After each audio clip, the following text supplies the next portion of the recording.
Yaakov, this is Berachot. This section is called Contrition Brings About Forgiveness.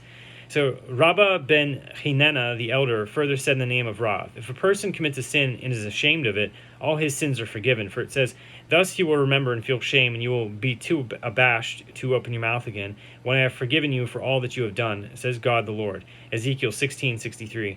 Proof that shame and forgiveness go hand in hand, the Gemara asks, maybe a community to which this verse refers is different. But how do you know that shame brings about forgiveness even for an individual? The Gemara therefore suggests a different proof verse, stating, but we derive it from this verse. When Saul conjured up the spirit of the deceased Samuel, Samuel said to Saul, why have you disturbed me and brought me up?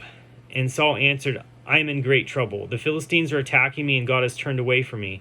He no longer answers me, either by prophets or by dreams. So I have called you to tell me what I am to do. 1 Samuel 28:15. But Saul does not mention that he consulted the Urim and Thummim, although according to verse 6 of this chapter, he did in fact consult the Urim. So that's the breastplate of the priest with all the gems and crystals on it of the different tribes.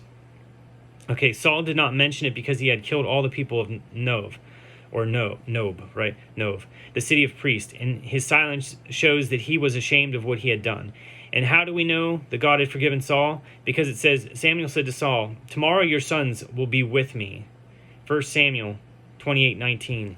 And Rabbi Yochanan said, with me means you will be in my dwelling, in Gan Eden, the Garden of Eden, right? Proof that he was forgiven. The rabbi said, we learn it from here.